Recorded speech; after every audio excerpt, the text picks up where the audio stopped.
কেতিয়াবা ৰাগী ম'ম' বনাইছেনে?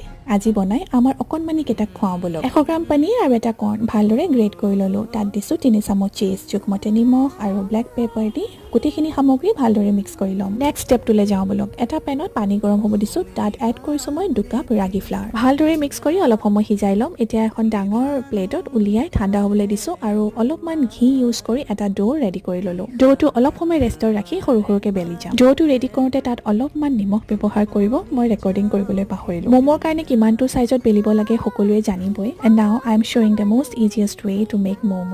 এতিয়া অকণমানি ৰুটিখনৰ ভিতৰত ফিলিংটো ফিল কৰক। প্ৰথমে তলৰ ছাইডটো লক কৰি লওক। এটা ছাইডৰ পৰা ফল্ড কৰি যাওক, আনটো ছাইডৰ পৰা লক কৰি যাওক। প্ৰচেছটো ৰিপিট কৰি যাওক আৰু আমাৰ ইজিয়েষ্ট ম'ম' ৰেডি। কেৰাহী এখনত পানী উতলাই ওপৰত চালনী এখনতে ম'ম'কেইটা দি 15 মিনিটমানৰ কাৰণে ষ্টিম হ'বলৈ ৰাখিলোঁ। ওপৰত অকণমান ঘি ব্ৰাছ কৰি দিছোঁ। আই এম শ্বিয়ৰ আপোনালোকে চাই ভাল পালে অকণমানি কেইটাক বনায়ো খুৱাওক, তেওঁলোকে খায়ো খুব ভাল পাব।